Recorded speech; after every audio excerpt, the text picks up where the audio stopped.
네, 안녕하십니까. 1월 23일 유병수의 강펀치 시작하겠습니다. 자, 오늘은 금요일입니다. 금요일은 극이들의 수다인데요.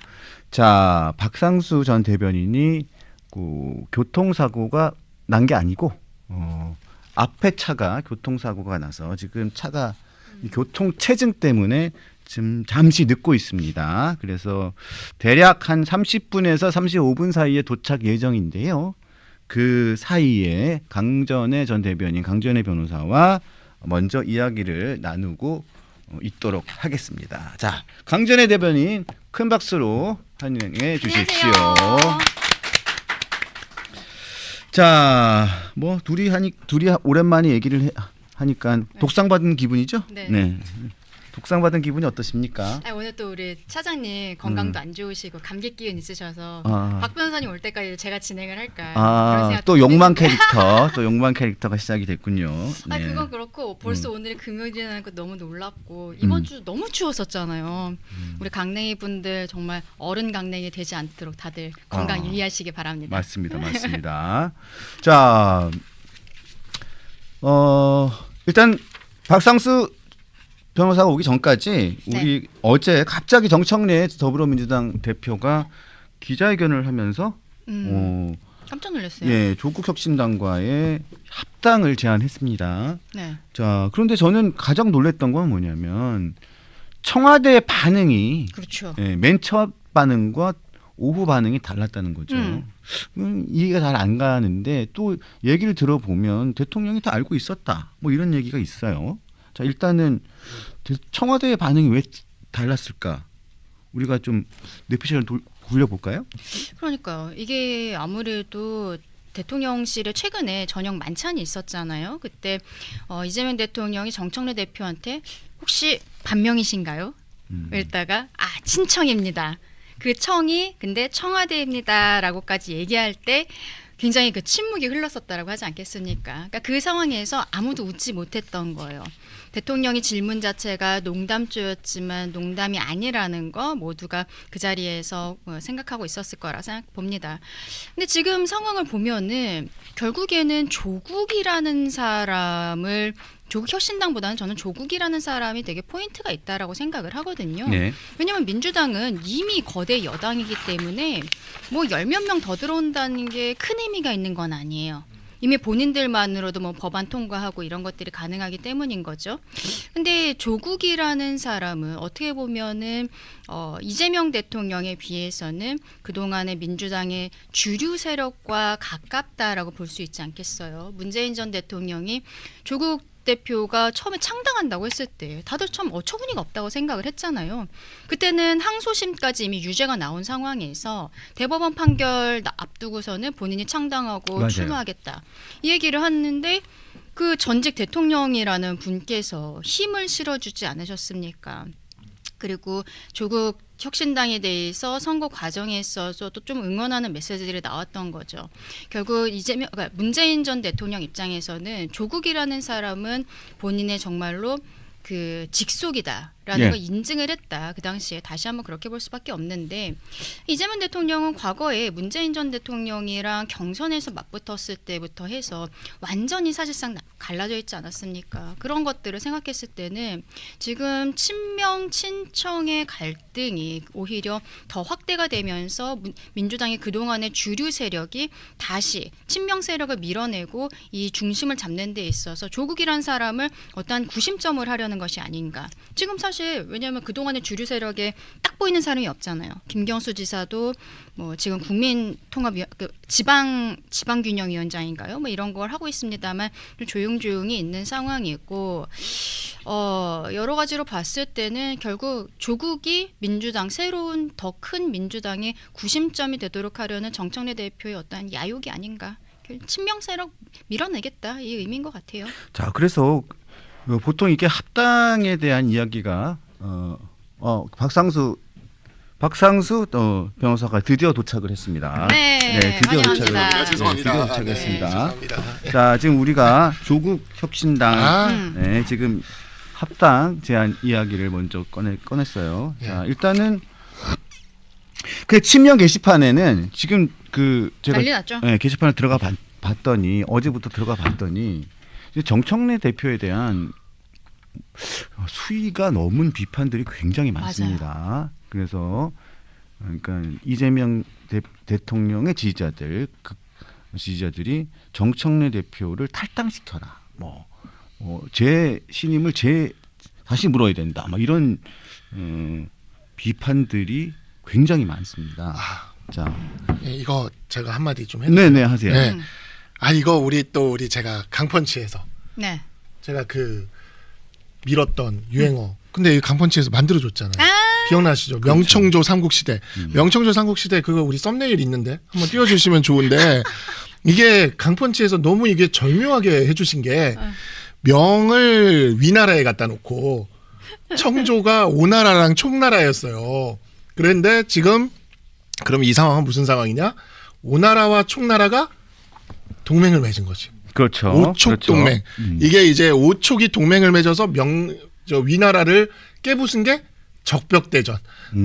그래서 이제 명청조 삼국시대에 적벽대전이 이제 닥치게 됐다. 야, 이 정말 딱 그게 지금 실현되는 상황인 것 같아서 남의 싸움은 너무 즐겁네요. 네. 자, 근데 이재명 대통령이 어제 일단은 정청래 대표하고 16일 회동을 하고 난 다음에 따로 독대를 했다는 신문 기사가 나오고 있는데 제가 확인해 보니까 독대를 한 건 사실인 것 같아요.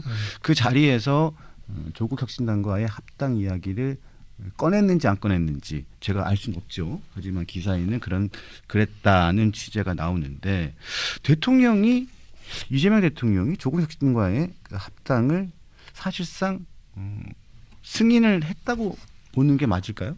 근데 언젠가는 합당할 거라는 건 많은 사람들이 좀 예상했던 부분이 있었고 대통령이 빌미를 제공한 것도 있죠. 지난 8.15 특사로 사면복권 해줬을 때 조국 대표 굉장히 의기양양하지 않았습니까? 국민들에게 최소한의 저는 사과의 메시지도 나오지 않았다 이렇게 생각을 하고 근데 그때 나오고서는 그때부터 합당 얘기가 있었지만 그 중간에 성비 문제가 있었잖아요. 그렇죠. 그때 그렇죠. 민주당에서 약간 손절하는 듯한 분위기가 있었는데 성비 문제가 어떻게 돼가는지 모르겠습니다만 요즘에 언론의 보도가 좀 나오지 않고 그리고 저는 조국 혁신당 약간 달래기가 있는 게 아닌가 싶기도 해요. 최근에 특검법이라든지 이런 것들 민주당에서 발의를 하면 오히려 조국 혁신당에서 좀 문제 있다, 인선에 대해서도 문제 있다 이런 메시지들이 자꾸 나오고 있거든요. 그러면 민주당 입장에서는 너네 결국에는 다음번에 재선하고 싶지? 재선하고 싶으면 우리랑 합쳐야 돼. 앞으로 우리 말 잘 들어. 이거를 지금 떡밥을 던진 게 아닌가라는 생각도 드는 부분들이 있어요. 조국 대표는 전날 저녁에 연락을 받았고 그래서 국민과 당원들의 의견을 좀 들어보겠다라면 신중한 모드를 하고 있는데 실상 이거는 앞으로의 과정에 있어서 조국 혁신당 입장에서도 그동안에 본인들이 보였었던 조금 더 선명했던 이미지를 내려놓을 수밖에 없는 부분이거든요. 거기에 있어서 득실을 지금 고민하고 있지 않을까 싶기도 합니다. 그리고 지금 보면 진보 진영의 대형 스피커죠. 김어준 씨가 네. 보면 조국 혁신당과의 합당, 정청래 대표가 지금 굉장히 궁지에 몰린 상황인데 지금 정청래 대표를 지원하고 나섰어요. 이렇게 얘기를 했죠. 욕먹을지도 모르지만 당 대표로서는 했어야만 하는 일을 했다. 그 지원 사격에 나선 건데, 자, 바텀업 얘기도 하고 톱다운 방식이 필수였다 얘기를 해요. 자, 김어준 씨가 직접 나서가지고 정청래 대표에 대한 지원 사격에 나섰는데 생각보다는 또 이 최고위원들이 좀 반발하고 있고 오늘 또 천장 최고위도 부참한 최고위원들이 좀 많거든요. 이렇게 되면 당내 반발 어떻게 봐야 될지도 그것도 궁금하긴 합니다. 지금 당내 반발은 명청 교체기를 맞이하여 명청 간의 갈등이 극에 달하고 있었는데 이것으로 진짜 완전히 저희가 된 거고 자 조국, 정청래, 김어준 뒤에 누가 있을까요? 뒤에 조국, 정청래, 김어준 교집합을 한번 그려보면 한 명이 딱 있어요. 문재인. 그렇죠. 그래서 이것은 문어게인이다. 네, 이 합당은 민주당의 문어게인입니다.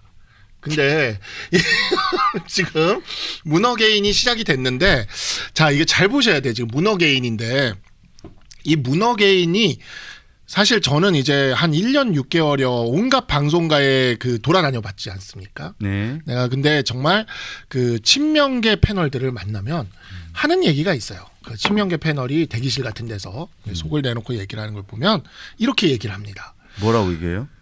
정말 한동훈 대표를 보면 남일 같지가 않다. 그 얘기를 하는 거예요. 그래서 왜요? 그랬더면 왜요? 우리가 친문들한테 당했던 걸 생각하면 뭐 이런 얘기를 하는 거예요. 네. 그러면서 자기들은 의원도 한 명 없었는데 버텼다. 그때 민주당 의원들은 전부 이재명을 죽이려 했다. 그러면서 그런 얘기도 해요. 이재명 대통령이 언제 민주당의 상징이 됐냐? 경쟁자들이 다 나가 떨어졌기 때문에 된 거다. 그렇게 얘기를 하는 거예요. 근데 사실 진짜 맞는 얘기인 게 이게 잘 생각을 해보면 문재인 대통령 때 민주당이 굉장히 셌어요. 그리고 그때 어땠냐면 문재인 대통령의 후계 경쟁이 어마어마했습니다. 근데 문재인 대통령의 황태자가 누구였습니까? 다들 알고 있지만 안희정이었지 않습니까? 조국. 안희정. 그다음 조국이었잖아요. 근데 안희정 그렇게 날라갔지. 그다음에 조국은 윤석열 대통령이 또 날리지 않았습니까? 그랬죠. 그렇게 되고 나니까 그다음에 박원순 시장이 또 있었는데 박원순 시장도 그렇게 날라갔죠. 그다음에 이낙연 날라가다니. 예, 그 표현을 쓰지 맙시다. 네. 조심하십시오. 네, 조심합시다. 네. 박원순 시장도 그렇게 경쟁선상에서 이탈했죠. 네, 그렇게 합시다. 경쟁선상에서. 네. 자, 그다음 이제 이낙연 총리가 남았어요. 네. 그리고 이재명 지사가 당시 있었고, 그리고 이낙연 대 이재명의 싸움에서 이재명이 이긴 거잖아요. 그렇죠. 그리고 그 과정에서 친문 세력이 퇴조한 거잖아요. 그래서 이게 바로 그 국민의힘의 윤한 갈등이 있었다면 민주당에는 문명대전이 있었는데 이 문명 간의 싸움이 다시 시작됐다. 야, 이게 문어게인이 이렇게 돌아오는구나. 그래서 친명계가 당장 발칵 뒤집어질 수밖에 없고 문어게인 양산의 우리 문재인 대통령의 정치력이 다시 한번 힘을 발휘하기 시작했다고 볼 수밖에 없습니다. 이게 저는 갑작스러운 일은 아니다라고 생각을 하는 게 그동안에도 명청 갈등이란 얘기들은 계속 있었지만 최근에 그 민주당이 1인 1표제 다시 진행하려고 하고 있거든요. 그거를 최고위에서 16일인가 비공개 최고위를 했어요. 그래갖고 결국에는 요거를 1인 1표제 사건을 안건으로 올리는 거에 대해 의결을 했는데 그때 강득구 최고위원이 우려를 표명하는 메시지를 냈는데 그 다음에 박수현 수석 대변인이 뭐 기자들이 먼저 물어봤겠습니다만 여기에 대해서 해당 행위가 될 수 있다라고 이야기를 한 거예요. 네. 사실 박수현 대변인은 이게 민주당 분들 얘기를 들어보면은 극단적인 분이 아니시거든요. 그리고 합리적인 평가를 받는 분인데. 근데 이분이 요즘에 좀 발언이 엄청 세지는 걸 엄청 보면 세요. 예. 확실히 충남지사가 나가고 싶은 것 같아요. 그런 생각이 좀 들지만 어쨌든 그건 다른 거고 네. 박수현 대변인이 뭐 해당 행위 운운하니까 강득구 의원도 이제 발끈할 수밖에 없잖아요. 그리고 그게 저는 굉장히 문제라고 생각하는 게 결국 의결이 됐고 그리고 그 과정에서 우려를 나타낸 거일 뿐만 아니라 비공개 최고위에서 한 얘기인데 이걸 가지고 문제 제기한다는 것은 도대체 당내 어떤 민주주의 의견 표명도 못하는 거냐. 강득구 의원의 지적이 전 정확히 맞다고 생각하거든요. 그러니까 박수현 수석 대변인이 깨갱하면서 죄송합니다. 뭐 특정한 거 아닙니다. 뭐 이런 식으로 했는데 이것도 결국 1인 1표제라는 게 지난 전당대회에서 박찬대 대통령의 우표에 등장하는 유일한 인물인 박찬대 후보가 그 당원 투표에서는 완전히 졌지만 대의원 투표에서는 또 크게 이겼었잖아요. 그 부분을 생각하고 있다. 당사자성이 정청래 대표에게 있다라고밖에 전 국민이 생각할 수밖에 없는 이러한 이슈 아니겠습니까? 이거 지금 진행하겠다는 거잖아요. 대통령실에서는 기분 나쁠 수밖에 없겠다라는 생각이 들고 또 김어준 씨와 정청래 대표의 관계는 또 전당대회 얘기가 나왔으니까 생각하면 그때 왜 인천에 무슨 아레나 엄청 큰 데서 행사했었잖아요. 네. 그때 뭐 문재인 전 대통령, 뭐 김민석 총리, 뭐 등등등에서 막 오는데 전청래가 전청래가 왔는데 박찬대 후보는 그때 안 왔어요. 맞아요. 뭐 일정이 있다고 했지만 그 믿기가 좀 어려운 거죠. 이러한 것들을 보면은 김어준 씨가 정청래 대표 측에 항상 손을 들어주고 친문 세력과 함께한다는 건 뭐 공지의 사실이기 때문에 예상했던 수순이다. 그리고 이거는 김어준 방송을 통해서 더 아마 스피커들이 커질 것 같다라고 생각합니다. 그러니까 그거를 생각을 할 수가 있는 거죠. 요번에 전당대회 최고위원 보궐선거 있잖아요. 이게 굉장히 재밌었던 게 뭐냐면 승리의 실속은 정청래 대표가 챙겨갔지만 득표율을 친명이 이겼어요. 그래서 이 명청교체기에 정청래 쪽에서 다음번에 다시 한번 붙었다고 쳤을 때 득표율에서 자기들이 졌거든요. 그러니까 이 득표율을 지금 보충을 해야 되는 거야. 친문으로. 그러면 어디서 가져와야 되냐? 밖에서 끌어오는 거죠. 어디서? 조국혁신당에서. 이렇게 되는 거죠. 그러니까 친명 입장에서는 득표율에서도 지금 밀리게 생기니까 이렇게 되는 거고, 이거는 문어개인이다. 문어개인으로 우리가 이렇게 하면 좋을 것 같아요. 문어개인. 네. 그런데 보면 최고위원들이 발표 20분 전에 일방 통보식으로 정청래 대표가 발표하면서 좀 반발이 있었는데 저는 하루 정도 끝나면 지나갈 줄 알았어요. 왜냐하면 이재명 대통령하고 그다음에 청와대에서 홍익표 신임 정무수석이 대통령의 지론이다라고까지 하면서 진화를 했잖아요. 그래서 저는 하루 정도 지나고 나면 이게 물밑으로 가라앉을 거라고 생각했는데 자 오늘 현장 최고위가 있었는데 아까도 말씀을 드렸었는데 현장 최고위에 최고위원들이 상당수가 불참을 했어요. 지금 이현주 최고위원이 불참했고 황명선 최고위원이 불참을 했고 또 일부 의원이 불참을 했는데 보통 보면 이 친명계 의원 최고위원들이란 말이에요. 자 그래서 이 지금 정청래 대표가 추진하고 있는 조국혁신당과의 합당 이게 과연 당내에서 어느 정도로 호응을 얻을 수 있겠느냐. 이소영 의원 같은 경우에도 보면 매우 황당하다, 당황스럽다. 이거 지도부가 제대로 이거 논의를 해야 된다. 이런 얘기도 하잖아요. 자 이게 지금 합당 논의가 순조롭게 될 수 있을까요? 근데 지금 결국에는 정청래 대표가 당대표이기 때문에 이게 민주당이 당대표 중심으로 완전히 제왕적 당대표제를 만들어놨지 않습니까? 이재명 대통령 때. 그러니까 이재명 대통령이 밥을 지어놓은 거를 지금 정청래 대표가 다 떠먹고 있어요 지금. 그래서 이 상황에서 정청래 대표의 의지는 확고한 것 같고 지방선거 이후에 나는 총선 공천권까지 쥐겠다라는 게 지금 정청래 대표의 강력한 권력 의지입니다. 그래서 사실 지금 이런 상황에서 정청래 대표를 옛날 같다면 모르겠습니다.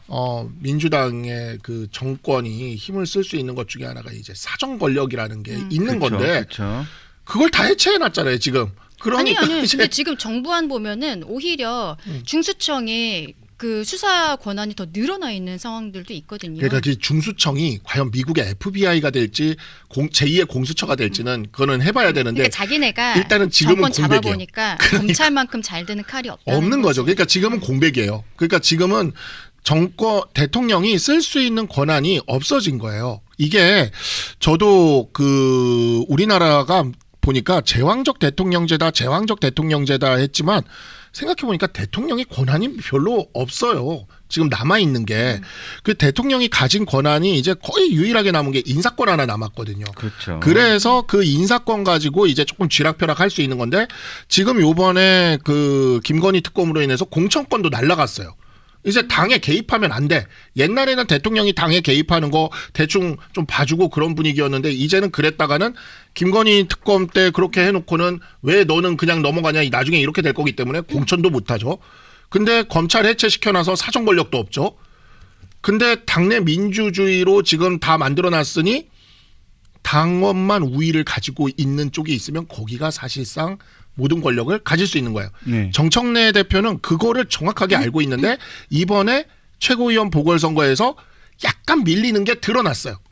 약간 밀리는 게. 그래서 이 부분을 내가 커버를 하면 이젠 내가 권력을 다 준다. 이걸 안 할 이유가 없죠. 무조건 합니다. 그러면 이제 친명 입장에서는 여기서 그대로 말라 죽어 가느냐 아니면 여기서 승부수를 던져서 문어개인과 한 번 더 싸우느냐 이게 이제 남은 건데 새로운 관전 포인트가 될 것 같습니다. 근데 사실 우리 이 이슈 박 변호사님 올 때까지 하려고 그랬는데 지금 여기까지 얘기하는데 아니 전문이야 그게 전문. 제가 이거 이 얘기해도 명 돼요? 내가 얘기해도 돼요? 예. 콧구멍에 뭐? 뭐가 묻었으니까. 뭐 있어요? 예. 뭐 있어요? 봐야 되나? 봐야 돼. 아니 근데 이게 또 요즘에 민주당이요. 뭐가 있어요? 이슈가 안 좋은 것만 터지고 있잖아요. 김병기, 강선우 탈당을 하긴 했지만 가까이서 보고 있는. 아 이게 전직 미안해요. 민주당 의원들이고 이게 굉장히 게이트급으로 커질 가능성들이 그러니까. 있단 말이에요. 김경시 의원이 돈을 준 게 강선우만이 아니다라는 지금 보도들도 나오고 있는 상황에서 어떻게 보면은 정청래 대표 입장에서는 다른 이슈로 지금 이슈들을 덮어야 된다. 이 생각을 했던 게 아닌가. 뭐 이런 생각들도 할 수 있겠죠. 지금 지방선거 전에 합당 마무리하겠다라고 하는 게 지금 분위기로 계속 갔다가는 심지어 특검까지 갔다가는 본인들이 지방선거의 승리를 낙점할 수 없기 때문에 낙관할 수 없기 때문에 이런 걸 던진 것 아닌가라는 생각도 듭니다. 그래요. 이제 민주당이 지금 조국 혁신당하고 저는 그 합당을 하는데 저는 사실은 뜬금없다라고 생각해서 어차피 뭐 합당을 언젠가는 할 거라고 생각을 하긴 네. 했었지만 갑자기 정청래 대표가 최고위원들하고 상의도 없이 얘기를 했다는 게 그러니까요. 그게 너무 좀 당황스러웠고 네. 또 최고위원들이 바로 그냥 들이밀면서 이틀 연속 반발하는 것도 참 보는 게 좀 그랬고 또 김어준 씨가 득달같이 나타나서 정청래 대표를 옹호하고 나서는 것도 참 흥미로웠고 홍익표 수석은요. 홍익표 수석이 이번에 새로 갔잖아요. 우상호 네. 수석 아마 강원도지사 나오시려는 것 같고 춘천 이사 간대요. 춘천으로 이사 간대요. 춘천에 강원도청 있잖아요. 네, 이사 간대요. 거기로 가면 뭐 이제 강원도청으로 가는 거네요. 근데 진짜 저는 이게 홍익표 수석도 이번에 보면 장동혁 대표를 패싱하고 자기들만 만났잖아요. 그러니까 이제 이미 이 사람들 머릿속에는 여당과 야당이 민주당과 국민의힘이 아니라 그 명청인 거예요. 그러니까 자기네들끼리 이제 여당 야당 자기들끼리 이미 여당 야당이 그래서 정무수석의 역할은 명청을 조율하는 거야. 그게 정무수석인 거야. 근데 이게 이 합당 얘기를 홍익표 수석이 연락 받았다라고는 했어요. 근데 연락이라고 표현했어요. 그렇죠. 협의가 아니야. 합의 이런 협의가 얘기가 아닌 아니었죠. 거. 사전에 연락 받았다 이렇게 얘기를 했죠. 이것도 굉장히 포인트가 아닌가 싶습니다. 네. 그래서 저는 아까도 말씀을 드렸지만 이 최고위원들이 대통령의 뜻이 진짜 합당에 있었다면 정말 거기에 무게가 확 실렸다면 친명계 최고위원들이 오늘 정도는 목소리를 낮춰야 돼요. 그렇게 봐야 돼. 그렇게 전 예상을 했는데 오늘도 정청래 대표한테 공개적으로 반발을 한다. 자, 이거는 제가 보기에는 이재명 대통령과 완벽하게 이게 조율이 된 게 아닐 수도 있다라는 생각을 하게 됩니다. 자, 민주당과 조국혁신당의 합당 제안 요 내용은 좀 지켜보기로 했는데 이거 궁금한 게 우리 하나 또 물어볼 게 있는데 이 조국 대표 만약에 합당이 된다면 자 여러 가지 전망이 나옵니다. 관심거리 중에 하나죠. 네. 보궐선거에 나올 것이냐, 재보궐선거에 나올 것이냐, 아니면 광역단체장 선거에 나올 것이냐. 어떻게 전망합니까? 먼저 박성수 변호사부터. 오늘 노컷 뉴스인가요? CBS 노컷 뉴스인가요? 되게 재밌는 기사가 나왔어요. 간만에 썼나 보네요. 간만에 썼나 봐. 간만이야? 누가요? 왜? 노컷 뉴스에서. 노컷 뉴스에서? 네. 되게 재밌는 기사가 나왔는데 전재수 부산북 의원이 부산시장으로 나온다. 나온대요? 그것까지는 뭐 거기에서 예상으로 뭐 다들 우리가 생각할 수 있는 건데 왜냐하면 부산이 유일한 민주당 의원이니까 부산북에 조국이 나온다. 나는 아닐 것 같아. 그러니까 이게 지금 만약에 그렇게 되면 지금 부산을 조국 문어게인으로 선거를 치르겠다는 거야. 그렇죠. 문어게인으로 치르겠다는 거야. 이거는 진짜. 왜냐면 양산에 계신 그분이 총선 때도 한 바퀴 돌고 가셨잖아. 부산에서. 그러면 지지 않아요? 국민의힘 선거운동 해주셨죠. 그럼 지는 거 아닌가? 아니 근데 그렇게 생각 안 하지 그분은. 그러니까 지금 문어게인이 시작되고 있는 건데 그러니까 만약에 그 그림대로 간다면 진짜 부산 선거를 낙동강 벨트 선거를 문어게인 선거로 치르겠다는 거예요. 그렇죠. 나는 정청래 대표가 당 대표고 지금 조국 띄우겠다고 마음 먹었으면 개항을 공천 줄 것 같아요. 아 개항을 지금 개항을에 얘기 나오는 게 김남준 대변인 대변인이거든요. 있죠. 지난번에 한번 교회에 데려갔었잖아요. 지역 교회 그 김혜경 여사랑 같이 갈 때 그때부터 이제 개항을에 김남준 대변인이 나오나 보다 얘기 나왔는데 이렇게 전면전 선포하는 형태로 정청래 대표가 하는 거면 개항을로 보낼 것 같다. 근데 저는 어제 이제 또 다른 조금 모임이 또 있었어요. 그래가지고 모임에서 이야기를 듣다가 보니까 이 합당이 뭐 그런 썰을 얘기를 하는 사람들이 있더라고요. 조국이 군산 출마하려고 그런다. 아 군산. 그래서 군산 출마설도 얘기를 가능한 하더라고요. 얘기죠. 네, 그래서 쉬운 자리로 갈 수 있죠. 군산으로 쉽게 가서 쉽게 하려고 그런다. 이재명 군산 대통령도 출마설도. 인천 계양으으로 갔으니까 쉬운 데 그러니까요. 갔으니까. 개항은 네. 사실은 쉬운 지역이죠.